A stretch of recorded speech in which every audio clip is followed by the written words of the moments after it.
Halo para pecinta catur Indonesia, kembali lagi Tarigan Catur Channel. Terdapat beberapa pertandingan catur yang layak dijadikan the best chess game in 2021.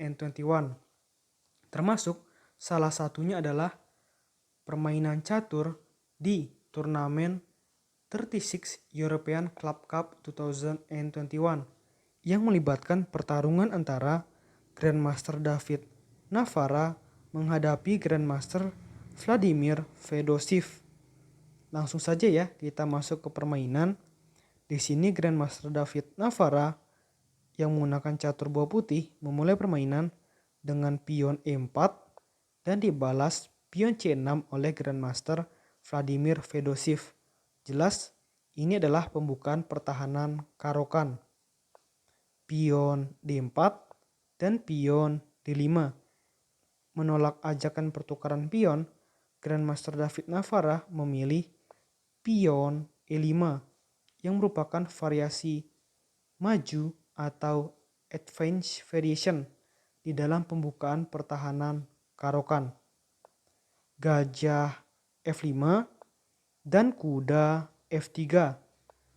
Pion E6 dan gajah E2, pion C5 bertujuan untuk menghancurkan struktur pion putih di petak pusat. Di sini respon dari putih adalah gajah E3, pion pukul pion, dan kuda pukul pion. Terdapat beberapa alternatif langkah yang dapat dilakukan hitam di posisi seperti ini. Apakah mengeluarkan kudanya ke petak E7 ataukah memundurkan gajah hitamnya ke petak G6. Di sini yang dipilih adalah dengan kuda menuju E7. Misalkan di sini langkah sembarang ya, pion hitam ke petak H6, maka ini adalah kerugian buat hitam. Karena setelah kuda pukul gajah dan pion pukul kuda, lihat kedua pion hitam yang tadinya terkoneksi satu sama lain menjadi berseberangan. Dan jelas ini akan sulit bagi hitam. Oke, kita kembali. Oleh karena itu, kuda menuju E7, kuda D2, dan kuda C6 mengajak pertukaran kuda yang belum diterima oleh putih. Putih memilih kuda F3, pion A6, dan rokade pendek oleh putih.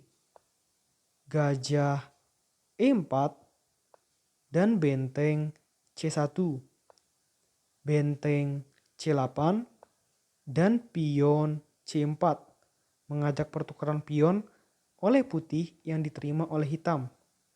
Pion pukul pion dan gajah pukul pion. Kuda pukul kuda, kuda pukul kuda, dan gajah D5 mengajak pertukaran gajah yang masih belum diterima oleh putih. Putih memilih langkah pion B3 untuk mempersolid posisi gajah putih di petak C4. Pion B5. Nah, ini mungkin awal dari malapetaka untuk permainan Grandmaster Vladimir Fedoshev. Walaupun langkahnya terlihat sederhana, yaitu mengancam gajah putih karena merasa tidak nyaman dengan posisi gajah putih di petak C4. Namun ternyata ini adalah sebuah kesalahan yang membuat Grandmaster David Navara nanti terus melakukan pengorbanan-pengorbanan luar biasa untuk mendapatkan kemenangan. Gajah mundur ke petak E2 dan gajah mundur ke B7. Dan dimulailah aksi pengorbanan-pengorbanan cantik dari Grandmaster David Navara. Dimulai dengan kuda pukul pion di petak B5, pion pukul kuda, dan gajah pukul pion skak. Gajah menutup dan selanjutnya pengorbanan kedua dari Grandmaster David Navara dengan benteng pukul gajah. Luar biasa ini ya. Kuda pukul benteng dan menteri C2 mengancam kuda hitam 2 kali. Menteri D5 bertujuan untuk menyelamatkan kuda hitam atau memberikan sokongan support terhadap kuda hitam sekaligus mengancam gajah putih. Oleh karena itu, agar gajah putih tetap di posisinya, maka pion A4, pion F5, dan benteng D1 mengancam menteri E4. Nah, karena kalah kualitas akibat pengorbanan-pengorbanan tadi, jelas ini tidak akan diterima ajakan pertukaran menteri dari hitam. Oleh karena itu, gajah menutup di petak D3 sekaligus mengancam balik menteri hitam. Menteri B4 dan gajah ancam benteng di petak A6. Benteng menuju petak C7. Sini jelas ya. Walaupun unggul kualitas, walaupun unggul jumlah perwira, tetapi permainan dari Grandmaster Vladimir Fedoshev kurang nyaman. Karena ini jelas permainannya disetir oleh Grandmaster David Navara sepenuhnya. Dan memang kalau kalah kualitas tapi unggul dari posisi, maka tekanan demi tekanan harus terus dilancarkan oleh Grandmaster David Navara. Kalau sekalinya tidak melakukan tekanan, maka pasti Grandmaster David Navara kalah. Oke, di sini hitam semakin kesulitan dengan langkah putih, yaitu gajah menuju petak B5 dengan mengepin kuda hitam. Gajah E7 dan lagi-lagi terus gajah B6 mengancam benteng lagi. Benteng kembali ke petak C8 dan gajah pukul kuda skak. Raja pindah ke F7 dan pion A5. Sangat berbahaya kalau pion putih ini sampai berhasil promosi. Pion G5 blunder lagi oleh hitam dan raja F1. Menteri F4 dan pion G3 ancam menteri. Menteri pukul pion dan menteri C4. Gajah C5 dan di sini benteng E1.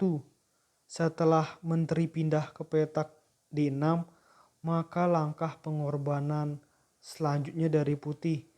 Tadi sudah pengorbanan kuda, lalu pengorbanan benteng.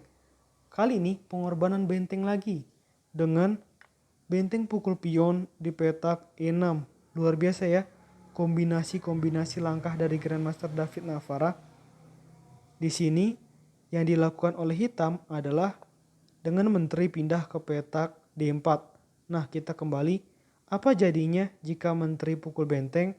Jelas yang akan dilakukan adalah gajah ke petak D5. Nah, oleh karena itu, coba perhatikan ya teman-teman. Andaikan dalam posisi seperti ini Raja Putih ada di petak G1, maka ini berbahaya bagi putih karena gajah hitam bisa mengambil tempo skak di petak F2 dan menteri putih juga akan hilang oleh benteng hitam. Jadi itulah pentingnya memindahkan Raja Putih dari petak G1 ke F1. Oke, kita kembali lagi ya ke posisi awal. Maka dari itu, hitam tidak menteri pukul benteng, melainkan menteri menuju petak D4. Dan langkah selanjutnya yang dilakukan oleh putih benar-benar powerful sampai membuat Grandmaster Vladimir Fedoshev menyerah dengan langkah pengorbanan benteng ke petak E7 dan tepat di posisi seperti ini, Grandmaster Vladimir Fedoshev memutuskan untuk resign dari permainan ini. Oke, kita akan bahas satu-satu mengapa Grandmaster Vladimir Fedoshev memilih menyerah. Misalkan raja mundur, maka di sini jelas, atau raja kemanapun lah. Raja kemanapun, misalkan ke sini, maka menteri skakmat. Kalau raja pukul benteng, maka ini jelas gajah pukul gajah skak menteri. Maka posisi dari Hitam juga sangat terjepit, menteri pukul gajah dan menteri pukul menteri. Nah, di dalam posisi seperti ini, memiliki menteri dan gajah jauh lebih baik daripada dua benteng. Lagi pula, pion putih ada 5 dan pion hitam ada 3. Melihat posisi atau akan seperti ini, maka Grandmaster Vladimir Fedoshev memutuskan untuk menyerah. Oke, menurut admin Tarigan Catur, video kali ini cukup. Nantikan video-video selanjutnya tetap di Tarigan Catur Channel.